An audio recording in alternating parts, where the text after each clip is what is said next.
Social media પર મિત્રતા પરણીતી મહિલાને ભારે પડી। સુરતમાં સોશિયલ મીડિયા થકી મિત્રતા કેળવીને એક પરણીતી મહિલાને અત્યંત ભારે પડી હોવાની ચોંકાવનારી ઘટના સામે આવી છે। ફેસબુક કે ઇન્સ્ટાગ્રામના માધ્યમથી પરિચયમાં આવેલા એક યુવકે મહિલાનો ન્યૂડ વિડીયો રેકોર્ડ કરીને ત્યારબાદ તેને સોશિયલ મીડિયા પર વાયરલ કરવાની ધમકી આપીને બ્લેકમેલ કરવાનું શરૂ કર્યું હતું। આ બ્લેકમેલિંગથી કંટાળીને પીડિત મહિલા એટલી હદે હેરાન થઈ ગઈ હતી કે તે અંતિમ પગલું ભરવા સુધી પહોંચી ગઈ હતી। જોકે આ મામલે અમરોલી પોલીસને સમયસર જાણ થતાં જ પોલીસ કાફલો તુરંત જ મહિલા પાસે પહોંચ્યો હતો અને કાઉન્સેલિંગ કરીને તેનો જીવ બચાવી લીધો હતો। પોલીસ ફરિયાદની ગંધ આવી જતા મૂળ બિહારનો આરોપી મોન્ટુ કુમાર ઉપાધ્યાય છત્તીસગઢ ભાગી છૂટ્યો હતો, પરંતુ અમરોલી પોલીસે ટેકનિકલ સર્વેલન્સ અને વેશ પલટો કરીને ફિલ્મી ઢબે ઓપરેશન પાર પાડીને આરોપીને દબોચી લીધો હતો। સંવેદનશીલ અભિગમ સાથે તાત્કાલિક મહિલા સુધી પહોંચી તેનું કાઉન્સેલિંગ શરૂ કરવામાં આવેલું અને આત્મહત્યા જેવું આત્યંતિક પગલું ન ભરે તે માટે તેણીને સમજાવી અને ખૂબ જ સંવેદનશીલ રીતે તેનું કાઉન્સેલિંગ કરવામાં આવેલું। કાઉન્સેલિંગ દરમિયાન જે માહિતી મળેલી તે ચોંકાવનારી હતી।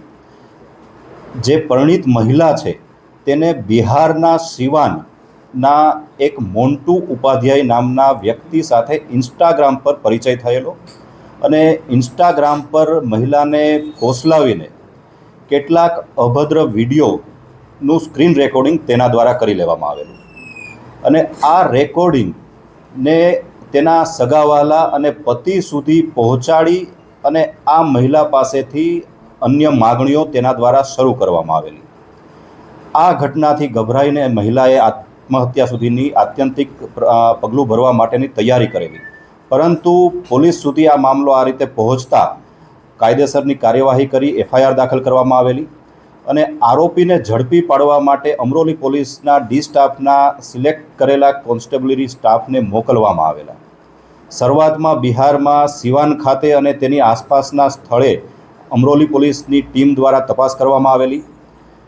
આરોપીને આ બાબતની જાણ થતાં આરોપી છત્તીસગઢ ખાતે અને મધ્યપ્રદેશ ખાતે અલગ અલગ સ્થળે ભાગી ગયેલ।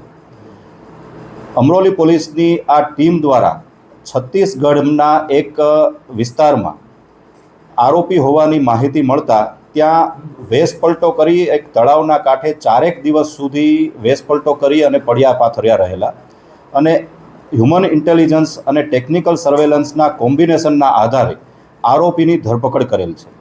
આરોપીને હાલમાં ધરપકડ કરી ગુજરાત સુરત અમરોલી પોલીસ સ્ટેશન ખાતે લાવવામાં આવેલ છે અને તેની વિરુદ્ધમાં કાયદેસરની કાર્યવાહી હાથ ધરવામાં આવેલ છે। આરોપી કોઈ દેખીતો કામ ધંધો તો ખાસ કરતો નથી, તે અંગેની તપાસ ચાલુ છે, પરંતુ મુખ્યત્વે ઇન્સ્ટાગ્રામ ઉપર મહિલાને ફસાવી તેના વિડીયો રેકોર્ડિંગ કરી તેના પરિવારને બતાવી દેવાની ધમકી આપી તેના પાસેથી અભદ્ર અને અનૈતિક માગણી કરતો હોવાનું આ તપાસ દરમિયાન સામે આવેલ છે। પોલીસ માટે ચેલેન્જિંગ હતું, કેટલા દિવસ રોકાઈ હતી, કઈ રીતે આરોપીને પકડવા માટે જ્યારે પોલીસ સામે સમગ્ર મામલો આવેલો ત્યારે ઘટનાની ગંભીરતા અને સંવેદનશીલતાને ધ્યાનમાં રાખી આરોપીને કોઈપણ સંજોગોમાં પકડી પાડવા માટે કટિબદ્ધ થયેલા। આરોપીને પકડવા માટે અમરોલી પોલીસની ટીમે 3000થી વધારે કિલોમીટરનો પ્રવાસનું અંતર કાપેલું। આ ઉપરાંત અલગ અલગ બિહાર, મધ્યપ્રદેશ તેમજ છત્તીસગઢના અલગ અલગ વિસ્તારોમાં બાતમીના આધારે પહોંચી વેશપલટો કરી અને કામગીરી કરેલી અને અંતિમ છત્તીસગઢમાં આવેલા એક વિસ્તારના તળાવ પાસે 4 દિવસ સુધી ગુપ્ત વેશે રહીને આરોપીનું પગેરું મેળવી આરોપીની ધરપકડ કરવામાં આવેલ છે। સર, પોલીસને કેવી રીતે ખબર પડી કે આ મહિલા આત્મહત્યા કરવા જઈ રહી છે? જે રીતે આપણને આપ સૌને ખ્યાલ છે કે સુરત શહેર પોલીસ માનનીય પોલીસ કમિશનર શ્રી અનુપમસિંહ ગેહલોત સરના માર્ગદર્શન હેઠળ નબળા વર્ગ પ્રત્યે અને સ્ત્રી અને બાળકો પ્રત્યે ખૂબ સંવેદનશીલ છે અને તેમને પડતા કોઈપણ પ્રશ્નો માટે હંમેશા જાગૃત રહે છે। આ જ અભિયાનના ભાગરૂપે પોલીસના બાતમીદાર દ્વારા કે જે આ મહિલાના પરિવારની નજીકમાં રહેતા હતા તેના દ્વારા અમરોલી પોલીસના ડી સ્ટાફના એક કોન્સ્ટેબલને આ બાબતની જાણ કરવામાં આવેલી કે આ પ્રકારની એક ઘટના મહિલા પોતાના પરિવારથી અસંતુષ્ટ થઈ અથવા કોઈપણ અન્ય કારણથી આત્મહત્યા કરવા માટે જઈ રહેલ છે।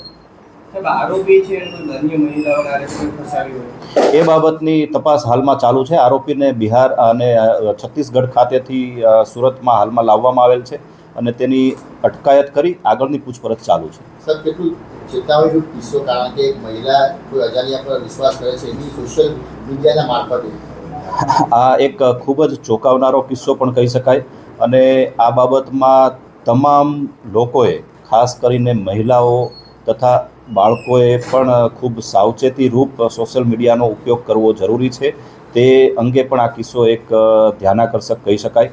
કેમ કે અજાણ્યા વ્યક્તિ સાથે ટેલિફોન પર આ પ્રકારની માગણીને વશ થઈ અને તેની માગણી પૂરી કરીને ટેલિફોન પર, ખાસ કરીને સોશિયલ મીડિયા પર આ પ્રકારે વાત કરવી અને વિડીયો કોલ પર વાત કરવી, તેનો ખૂબ ગંભીર પરિણામ આવી શકે છે.